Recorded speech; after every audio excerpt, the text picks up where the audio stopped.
You're listening to the We Are Libertarians podcast network. Find all of our shows at wearelibertarians.com. Hey, Fidelity. What's it cost to invest with the Fidelity app? Start with as little as $1 with no account fees or trade commissions on U.S. stocks and ETFs. That's music to my ears. I can only talk. Investing involves risk, including risk of loss. Zero account fees apply to retail brokerage accounts only. Sell order assessment fee not included. A limited number of ETFs are subject to a transaction-based service fee of $100. See full list at fidelity.com/commissions. Fidelity Brokerage Services, LLC, member NYSE, SIPC. You know what's smart? Enjoying a fresh gourmet meal at home that you didn't have to cook. Meet Factor, your loophole in the laws of mealtime. Chef-crafted meals delivered with a tap, ready in just 2 minutes. You know what's even smarter? Treating yourself without cheating your goals. Factor is dietitian approved, chef prepared, and you plated. Pretty smart, huh? Refresh your routine and eat smart with Factor. Learn more at factormeals.com. So Robert F. Kennedy Jr. is out, another third-party candidate that people were pumped up about. Dunzo, why do third parties keep struggling in the country? Let's find out. 93 WIBC, Kendall Casey Show. I'm Rob. Casey's here. And oh my goodness, look who it is. My all-time favorite libertarian, former executive director for the Libertarian Party in the state of Indiana, host of the Chris Spangle Show on the We Are Libertarians podcast network, and now a reality television star. Chris Spangle, hello. Hey, thanks so much for having me, Rob. So Kennedy gets in, and oh my gosh, it's Camelot all over again. He's polling at 15. He could electrify the nation. Now he's out. It happened again. Why do third parties struggle so much? Republicans and Democrats? I mean, let's go ask Jim Wallace, John Rust, the Green Party in Wisconsin. It is a way for Republicans and Democrats to control elections. They spend a lot of money on these elections. They don't want a third party coming in here and disrupting what they have designed to be close races. In Indiana, for instance, where we have a super party majority in the Republican Party, they designed the state houses every 10 years to have 1 to 6 close races where they have to spend resources. Redistricting, right? Redistricting, right. Yes, right? Funny fact, your best buddy Todd Rokita, back when he was Secretary of State, had a great program called Rethinking Redistricting in conjunction with the Brennan Center. And he used artificial intelligence back in 2010 to redraw the districts. Right. And it ticked off these state house representatives so much that he couldn't run for Senate in 2012 like he had been planning. What happened to Rokita? I used to really like Rokita, and he seemed like a pretty good guy. I have a story to tell you off air what happened to Todd Rokita, but you're not going to believe it. The reality is it's resource protection for the two parties. It's ideologically shrinking the map so you have less choices. But if you really were to look at the American electorate, we have, a dozen different overarching philosophies of approaches towards government. You and I would consider ourselves libertarian. We'd consider ourselves conservative. But you'd probably listen to my podcast over at the Chris Spangle Show and go, what a liberal. Yeah. Right? But we have so much in common, yet we have so many differences. And that's okay, though. Of course. But you're an honest person who looks at Don Rainwater and says, I like him. I could see myself voting for him. I mean, I myself vote for all three parties and other independents in every race. And we should expand that map to allow more folks in. And Robert Kennedy, I have a lot of disagreements with him. But he had every right to be on the ballot. But the Democrats don't want that competition. Chris Spangle, our guest, host of the Chris Spangle Show. We're talking about why third parties struggle in America. And I look at the state of Indiana, and I was very optimistic after Rainwater has this great 2020. And I thought, okay, maybe we'll see an expansion of people who are now voting Libertarian for the first time. And you take like a Jeff Moore, who's a great Secretary of State candidate. He gets 10% in our listing area, but then it's the rest of the state. It's still 2-3%. And it just was disappointing that the Libertarians weren't able to capitalize on that because I felt they were the best chance to hold the Republicans accountable. They are in the state. When you have a candidate like Don Rainwater who gets second place in 33 counties, a third of the counties, you have all these commissions and boards across the state of Indiana that legally require two parties to be on there. Right. And they, when you have the second party in these third of the counties, it should be libertarians on those boards. And Mitch Daniels, when he was governor, actually got smart about this. Mark Rutherford is still the head of the Public Defender's Commission. What a guy. Because the Mitch Daniels administration realized, they're a viable political party we could put in these boards to hold them accountable. But the Republicans really don't want anyone from the right coming against them, right? When Rainwater got that percentage, what was the first thing that young representative from North Indiana did? Tried to change the ballot access Was it laws. Wesco? Yeah, no, it was Ethan Manning. Yes. Tried to change ballot access. Yeah. So every time the Libertarians get successful here, they try to change ballot access. They try to change it to keep the Green Party off or the Libertarians off. So you also have some structural advantages if you're a Republican or Democrat. When you vote in a primary, that is closed party business paid for by the taxpayers. Right. You get data. You can go to the Secretary of State's office as a party and pay $15,000 to get that data. And then you have access to everybody's primary voting history, so you can start targeting.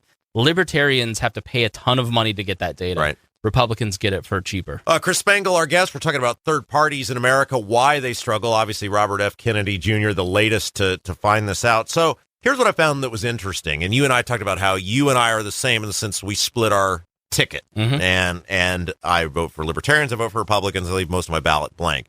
And for years and years and years, your Libertarian friends were like, yeah, you go. That's really great. And then I made what I felt was a nuanced choice, which was very well thought out, to endorse Braun, not because I thought... Incorrectly, but you go on. Right, but you thought it was... I mean, I put time into it. I understand, yeah. And I said, look, I think he's the best chance to get something done with property taxes. It gives us a voice at the table.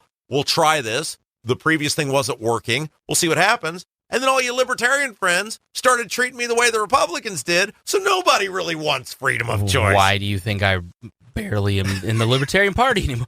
No, I think... remember the question I asked you? What was the question I asked you? What was the question you asked me? Were You've those asked me so many over real the years. Libertarians, or were those online that's right. Libertarians? Yeah, you're right. That's right. Good. Yes. You can never take... This is, I think, a mistake of our media environment, where we look at a certain strain of people and go... all libertarians are terrible because of this block on Twitter, right? I think you could apply that to anybody. Am I allowed to mention your day job? Of course. Is that okay? You work for Bob and Tom. Yeah, my boss used to work here, and so he said anytime I come on, you must promote my show there. Yes. So you are, what are you, the digital director for Bob and Tom? Yep. You know, I've long said this, and you know this, for years when you and I were just two idiots in an apartment together. I said my dream was to meet Tom Griswold, and I'm still waiting on you to make that happen. It's not going to happen. It's never going to happen. No, we're number one. You could tell him. We're number one in the time slot. I hope to meet him one day. So I wanted to ask you about covering politics, because obviously Bob and Tom don't do a lot of politics, but you have, which is why they're so happy and rich. We have avoided it like the plague. But media in general, and I think we do well because people know we're not bullcrapping them. Yeah. We dislike Republicans. We dislike Democrats. Now you dislike libertarians. I don't dislike libertarians. I just feel like for a guy who did so much for them, I was treated very poorly. Yeah. Just a thanks would be sufficient. I got stories. But I do wonder, in the changing media landscape, I mean, we're basically done with any sense of objectivity from like 99% of media outlets. I mean, you're not getting. I mean, we admit, we're trying to mold your opinion. We're not bullcrapping you about that. But these places like CNN, MSNBC, even Fox News, they still present themselves as being reasonably fair, and most of them are just simply not. I read a book recently called Pivot Points. You're such a reader. I am a big reader. You have just a voluminous library of books. I do. I love books. I read all the time, and I just finished Pivot Points by Marvin Olasky, who's a Christian journalist. And he ran World Magazine, a great magazine for Christians, and it helps you articulate the news. And they designed it to do on-the-ground reporting. And then in the Trump era, the business side of it came in and said, we need to start doing opinion. Because opinion is what people want to read, and it's really cheap to do. It's hard to get a reporter out on the streets. It is a fundamentally good thing that over the last few years, we've seen things like Axios come into Indianapolis, Howie sold his thing to State Public Affairs, Indianapolis Capital Chronicle, the Daily Mirror, I think you could argue might even be helpful sometimes. But these are fundamentally good things to have more on-the-ground journalists, but they're starting to struggle. And the reason is it's very expensive to do reporting. It takes a lot of time. But as talk radio people, you and I depend on that journalism. Yeah, totally. And so as much as we decry media bias, if you go listen to 99% of talk radio, conservative media, liberal media, whatever, it is all based on the New York Times, the Washington Post, and they're the platform that so many people on alternative media stand on. So I am a big proponent of more journalism, and I don't think it needs to be fair. I think you need to have options. You cannot diminish options. You can't. That's why censorship on social media is such a problem. But I don't think you ever could expect it to be fair. I mean, media bias just exists, and the New York Times is always going to say, isn't it great that Kamala was born in Berkeley, and they don't mind that she says she's from Oakland. But if J.D. Vance were doing that and lying as much as Tim Walz lies, like you'd have here's how we broke the story articles. You'd have infographics. It'd be all over social media. It's just how it is, but that's why you exist. Your balance. Well, before I let you go, I just want to brag on both of us because we've come so far. Yeah. When Spangle and I first met, we were very poor. And one of the first podcasts on the Weird Libertarians Network 10 years ago. That's right. And now look at us. We both have young, attractive wives. Very beautiful. We have beautiful children. Gorgeous children. And we both have really cool jobs. Very cool jobs. And one of your cool jobs now, in addition to being part of Bob and Tom, is you're a reality TV star. Big time, yeah. Tell us. I will give you an autograph. I am on BET. That's right, WIBC. You're the whitest guy I know. I almost didn't make it onto BET. I'm so white.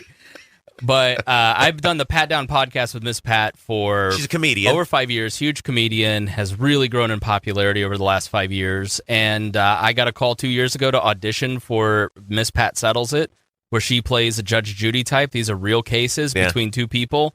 They're all insane cases. It's on BET. So these are real people. I always wondered this on this show. These are real people. Real people. This is not Springer where they're like paid actors. No, real cases, real people. And every Wednesday night at 10 p.m., you can see me sitting next to Ray J. Yeah. You're the jury. I'm in the jury. I'm in the celebrity jury. Yeah. Rob. So what do you do on the show? Tell everybody what you do. Sit there and crack jokes. I mean, it's no different than what you do. And that's unscripted? You just whatever's whatever comes to your head. That's amazing. Yeah, all that's improv. Look at you. Yeah. And if people would like to find your Chris Spangle Show podcast, how do they do that? Go to chris-spangle.com and you can find all the links to all my different stuff. Oh, my goodness, all the fame and good looks in this room. I wasn't sure we were going to make it through it, but we did. Hey, our hairlines are holding up. What can we say? Yours is natural, as I understand. Mine with a little help from We Grow Hair Indie. Oh, well, you look good. Thank you. Look. We look better than a lot of our Facebook friends. We were talking about that, how we've hit 40, and you got two options here. You either got the people who are like, what a well-preserved human that is, or this person looks like they're about to go to a nursing home. I get, you didn't look 40, but then if you look at some of my Facebook friends, you're like, who's that old lady? It is the Kendall Casey Show, 93 WIBC.